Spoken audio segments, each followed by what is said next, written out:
કેમ છો ખેડૂત મિત્રો? મજામાં?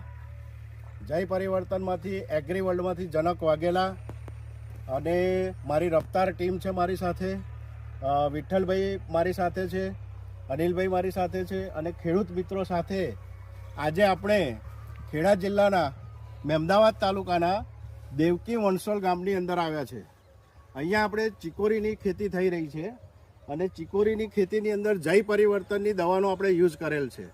તો આપણે જે ચીકોરીની અંદર જે પણ દવાઓ યુઝ કરી છે ખેડૂતે, તો ખેડૂત સાથે આપણે અત્યારે મુલાકાત કરવા માટે આવ્યા છે. તો ખેડૂત સાથે આપણે લાઈવ વાતચીત કરીશું કે ચીકોરીમાં એમને શું તફાવત લાગ્યો, દવા વાપરવાથી કેટલું અંદર ફેરફાર છે. તો આપણે ખેડૂત મિત્ર સાથે વાત કરીશું. તો ખેડૂત મિત્ર, પહેલાં તો તમે તમારું નામ જણાવો. મારું નામ પ્રતાપસિંહ કેસરીસિંહ ચૌહાણ, ગામ દેવકી વણસોલ, તાલુકો મહેમદાવાદ. કેટલા વર્ષથી તમે ખેતી કરો છો?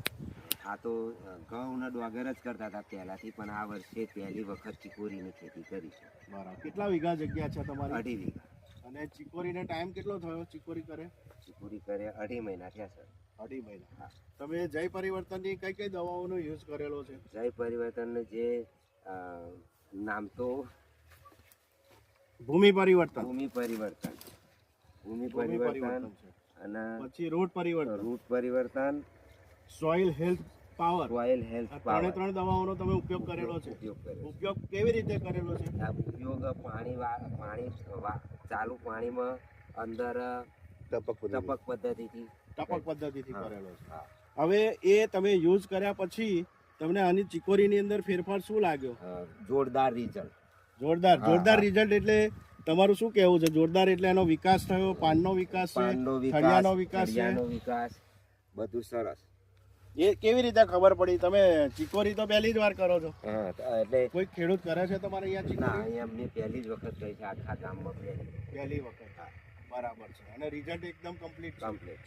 હવે આ જે ચીકોરી વિશે તમે જે વાત કરી અને આ જે દવા વિશે આપણે જય પરિવર્તનની દવા વિશે તમે જણાવ્યું, તો આ તમને માહિતી કોણે આપેલી? મને ગૌતમ કાકાએ. હા, તમારા કાકા થાય? મારા કાકા. કેમ છો સાહેબ? મજામાં? મજા. પહેલા તો સાહેબ તમારું આખું નામ જણાવશો? ગૌતમભાઈ રામસિંહભાઈ ચૌહાણ. હા. અને પહેલા સાહેબ શું કરતા હતા તમે? હું પહેલાં આરએનબીમાં સર્વિસ કરતો હતો અને સાઈડમાં મારી ખેતી પણ છે પોતાની, એટલે ખેતી પણ કરતો હતો. કેટલા ટાઈમથી ખેતી કરો છો સાહેબ? 10 વર્ષથી લગભગ. 10 વર્ષથી. હા. ઓકે. અને ખેતીમાં તમે શું શું કરો છો? ખેતીમાં તમાકુ, ઘઉં.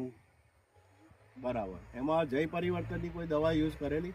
જય પરિવર્તનની દવા અમે યુઝ કર્યા પછી ખેતરમાં જે જમીનમાં ફળદ્રુપતા અને જે છોડ ઉગ્યા હોય